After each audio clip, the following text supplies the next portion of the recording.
name is Tim Espinoza. Worked at juvenile hall for close to 17 years. My coworkers and I have seen a lot of kids use meth. It's never a happy story. It's never a happy ending. It's just a lot of sorrow and pain. It really takes your looks away. It's just, there's nothing good about it.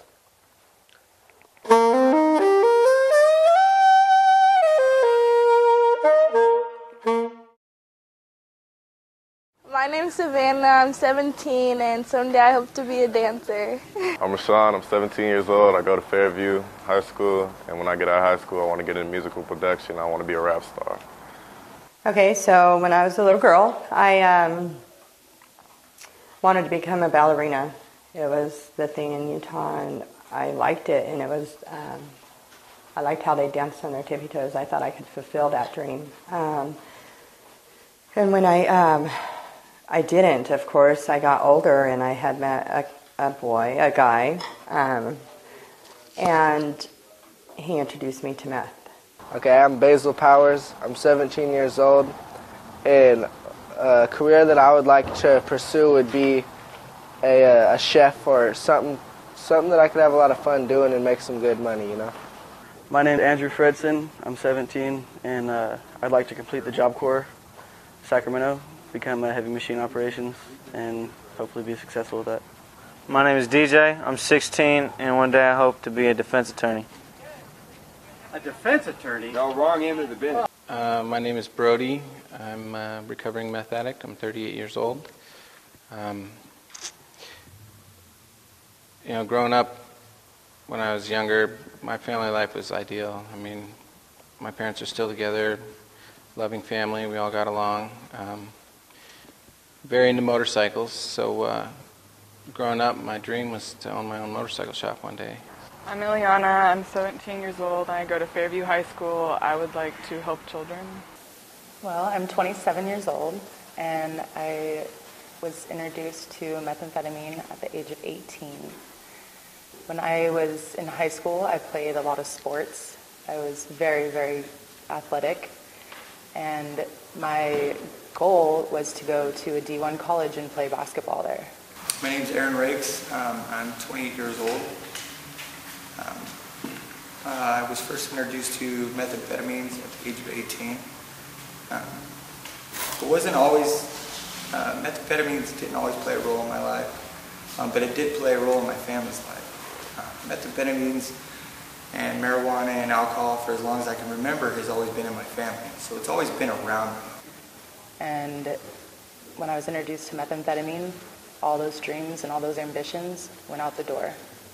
And I just didn't care about them anymore. And growing up, I've witnessed it destroy my family's life. I've witnessed it take families' lives, you know. I've had family members commit suicide over the drugs and alcohol and the lifestyle.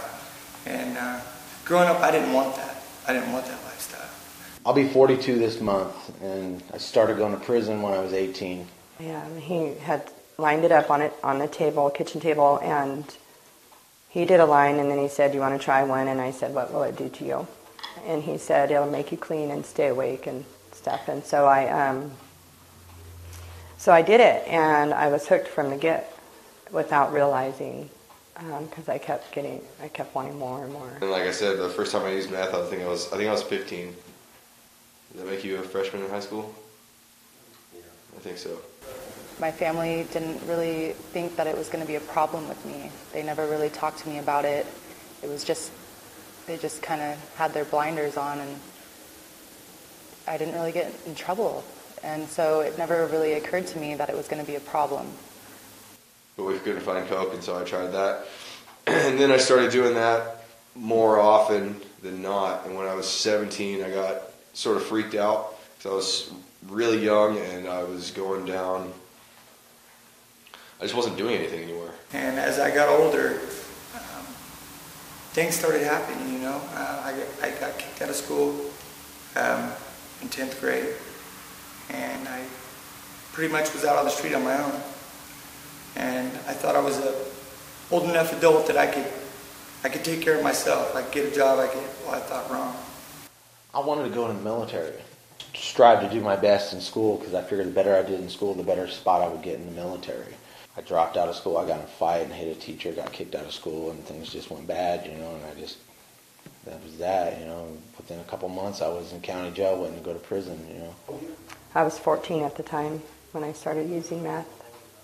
My neighbor at the time, he was pretty heavy into meth, and so I started hanging out with him. And I didn't pay rent or anything like that because I lived at home, and I'd get paid usually like every 2 days, and I don't know, I'd just go do drugs until I had to work again. I never got in trouble as a teenager to go to juvenile hall or anything, but I did get in trouble as an adult. And I was in and out of jail constantly. All the time, and probably within 3 weeks I was using every day. My friends were doing methamphetamine, and it made it seem like it was cool, like it was the thing to do. And so I gave it a try, and I was addicted from the first use. After the first time I tried methamphetamine, I was addicted. And I did it every day after that for years, every single day. And so by the time I was 16, I had tried meth, and back then meth was meth. It's not the stuff they have now. One little line would jack you for 5-6 days. I was attracted to the fast-paced lifestyle, the rush, the invincibility. You feel invincible. Meth was the love of my life. I did anything to get it. No matter how many charges I got against me, how many, it was just all bad. At the time, I didn't think it was all bad. It was fun. You can't think at all. In your body, it replaces dopamine, the feel-good chemical that your body produces, so that you get good feelings about anything in life. And to stop immediately is you enter a chemical depression that is inescapable, and it's horrible. I just remembered I didn't like being like that. I was out of control. It changed my thinking, and and I went back to hanging out with my friends that I grew up with, and they weren't drug addicts. They just smoked weed and drank. They've always done that. That's how I got into all this stuff. They just smoked weed and drank. Yeah, so it didn't take long for me to, let's do ecstasy. Let's do some coke this weekend, and then it was just, I don't know. Every time I get going on anything, it just snowballs. And I didn't look back. I didn't even, I stopped going around my family. We were very family oriented. I stopped talking to my family. I didn't go to college out of high school, which I wanted to do. It changed who I was. It destroyed my life. It made me a monster. Methamphetamine made me a monster. I didn't care who you are, who you were, what you had. If I wanted it, I would get it. The good homeboys hooked me up because I was a good homeboy. Here, get it back on your feet. And here's an ounce, and here's a pistol. Nobody that ever did this drug has accomplished anything or gone anywhere or done anything meaningful in their life. It's just, you become a slave to it. I just forgot about everything except methamphetamine. And that was my new thing. That was my everything. It was my love, is what it was. I was shot at. I've been shot at. I've been stabbed over my drug addiction. It doesn't matter age, race, identity. You could be a cop. You could be a lawyer. Methamphetamine can get you. Once you think you got addiction under control, you don't need the rehabs. You don't need to go AA. You don't need to go to NA. Your addiction will get you full blow again. It'll take you right back to where you began. There'd be times when I'd get out, and the only people I really knew are the people that I was locked up with, and they were already in that lifestyle. The whole time that I was using, I always had that voice in the back of my head that knew that I wasn't doing what I wanted to do with myself. I wasn't following my morals and my ambitions and my values, but that drug is just so strong. It's so strong that it makes you not care about those things that you had built in you. And it's amazing, once you get clean, looking back at what you wanted to do and like what you didn't do. And what the drugs made you not do and what they made you do. It's insane that like anybody would ever want to do drugs.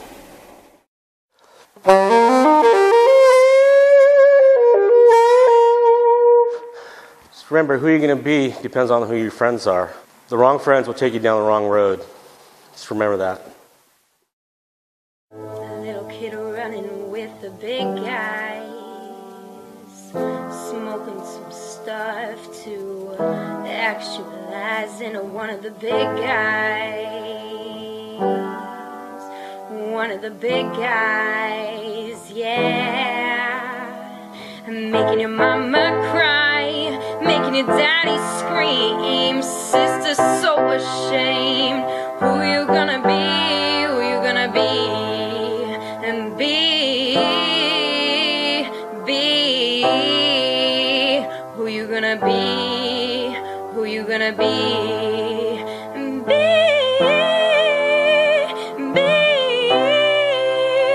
who you gonna be? Wanna be cool, be no fool, need no school. The big guys rule. One of the big guys. One of the big guys. Making your mama cry, making your daddy scream. Sister so ashamed. Who you gonna be? Who you gonna be? And be who you gonna be? Who you gonna be? And be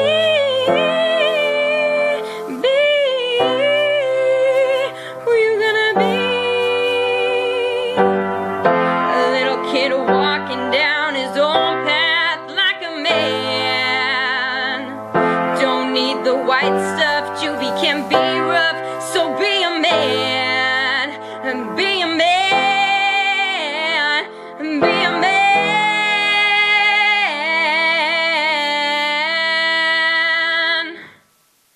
Making your mama cry, making your daddy scream. Sister so ashamed. Who you gonna be? Who you gonna be? And be who you gonna be? Who you gonna be? And be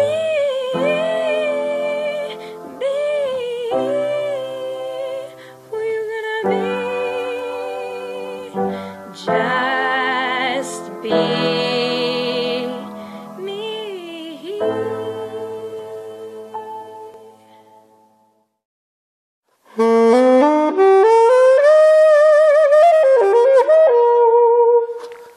It hurts me when I see kids take the wrong path, heading for a ruined life. When you're so young, your life can be so beautiful, with so many great things ahead of you, so many things you can experience. But all those dreams can be destroyed in just one night. It's easy to be misled, to run with the wrong crowd. It's really a question of who you're going to be. It's all in your hands. Don't let anyone or anybody decide anything for you. When the guys say try it, just remember who you want to be. You make that choice.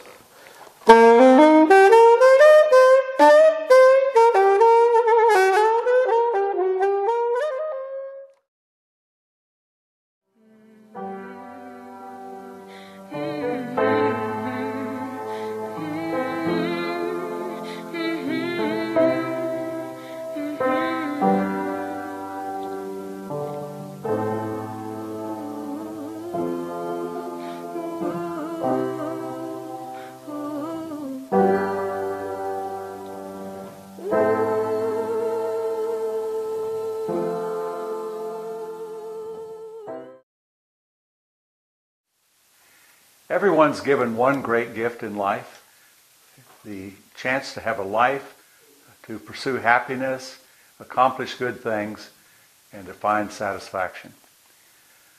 But if you stumble into the wrong path, you end up using methamphetamine, you can destroy that opportunity. I've seen hundreds of young men and women who fell victim of using methamphetamine and saw their lives be destroyed. Many of them ended up in prison. All of them ended up losing some family members, some family relationships, destroying themselves mentally and physically in many ways. The people in this video all came forward voluntarily, freely giving of themselves and telling their side of the story because they wanted to help kids avoid the path that they took.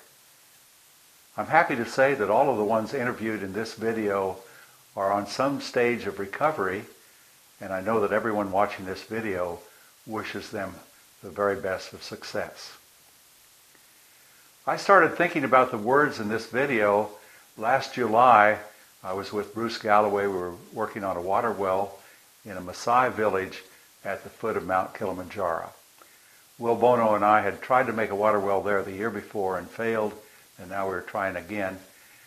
The people in the village are the Maasai tribe. They're very gentle, dignified people. They live in mud huts. They have almost nothing in the way of material means, but they seem to have a satisfaction in their life. It made me realize how great life can be and how you can make a good life for yourself no matter what circumstances you're in, as long as you avoid the fatal mistakes of ending up in something that can simply destroy your ambition and your opportunity to succeed. My words were not a song by any means until Holly ended up getting involved and turning them into music.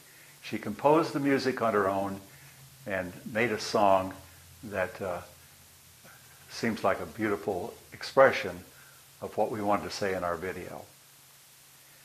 The video was made by Will Bono, Dan Gordon, and Ryan Schmidt, and they worked hard on it. They're working now on another video on gangs. We've interviewed people in the California prison system who are willing to talk about their experience with gang involvement. In California, there are 6,500 inmates in the California prison system who are serving life in prison because of a crime they committed when they were under the age of 18. Almost always because of involvement with gangs. So it's our determination to interview many of these prisoners and get their story and put it into another video on the same series of Who Are You Going to Be? It's our hope that it will have some impact on keeping kids from looking into gangs. We're thankful for the cooperation of the Butte County Probation Department, the many people that were involved in it. Fairview School and staff and students were very helpful, and many other people that participated in the video. The Butte County Public Defenders have supported this video because it's our belief that if we can help kids stay on the right track, if we can help them answer the question who they're going to be with an answer that helps us and society see the true value of what a young person can be, it's our reward.